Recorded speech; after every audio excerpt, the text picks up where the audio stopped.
morning, Blazers. I'm Bailey. And I'm Nadia. Welcome back to OTV, and welcome to the new school year. We hope you all had a wonderful summer. To start this semester, fall sports have started and competitions are underway. Check out the Overland website to check when home games are happening. The fall play has also been revealed as a crucible, and the cast list is coming out later this week. There are lots of incredible things happening to start the year, so be sure to check out the OTV Instagram to stay up to date on everything Overland. We are a few weeks into classes. We hope everyone's classes are going well. Speaking of classes, this year we have many new teachers arriving in Overland. To welcome them to our school, we decided to interview some of them to see how they like Overland so far. Let's take a look. We have over 40 new additions to our school staff, but we couldn't talk to them all.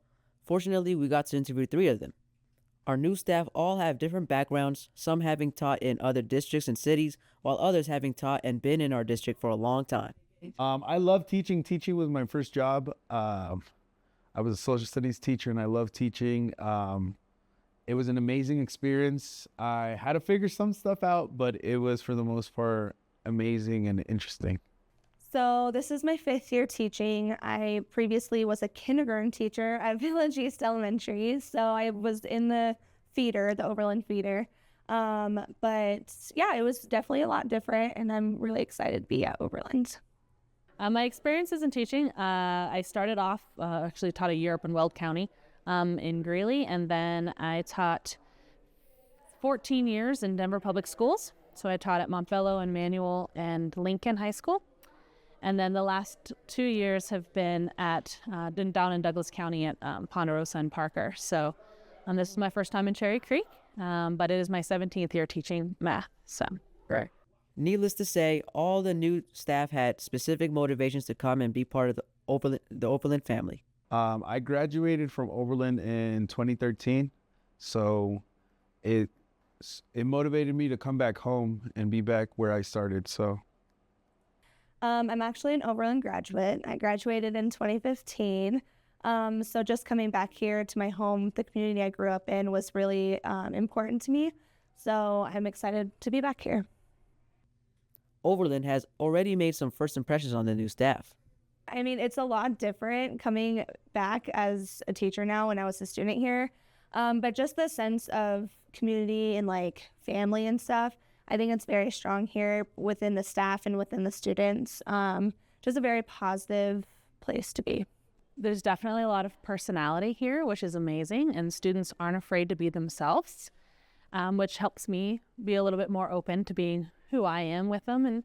And I don't know, I'm pretty excited to be here. I think the kids have a lot to offer. And of course, our new teachers have great expectations for the rest of the school year. I expect Overland to continue that tradition of family and unity and support and love, all those good things that were done when I was in school, and I hope it continues because the year started off with that, so hopefully it continues. I expect just happiness. I mean, even my experiences in the first couple of weeks, I've been so much happier here, and just, I expect to come here and feel welcomed and feel, happy to see my students. Well, I'm expecting that the staff and students here will be welcoming of me, as a new person in the building. So I'm hoping that I can feel accepted and supported, and whatever I need, and whatever those needs might be. These were just a few of the many new awesome additions to Overland. Make sure to give them a warm welcome to the O. This is Eobel signing off. I'm so glad they're enjoying their time here so far. Yeah, it's nice to see new faces. Speaking of new, this year Overland has decided to integrate a new phone policy collaborating with Yonder pouches. Yonder pouches are small bags that safely store your phones throughout the day. It sounds like it could be a little controversial. I wonder what the school has to say about it. Let's find out. A major shift is coming to Overland. Starting next week, Overland students will have to put any technology they have into Yonder pouches for the day, only being able to access them at lunch and off periods. So starting in September, we're going to issue every student a Yonder pouch. And at the beginning of first period, the expectation is that students put their phone in there, power it down, put it in there, close it up for class.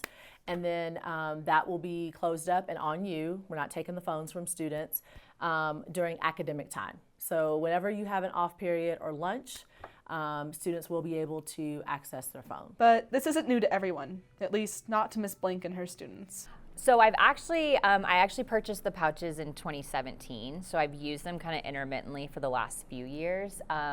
But what I saw more than anything was just students able to kind of engage with each other. It is a little bit challenging to be kind of the only one with such a restrictive policy as I was. So now that the whole school is doing it, I feel like it's something that like everyone can embrace because we're all kind of headed towards a common goal. However, many adults in the building seem optimistic about the new policy.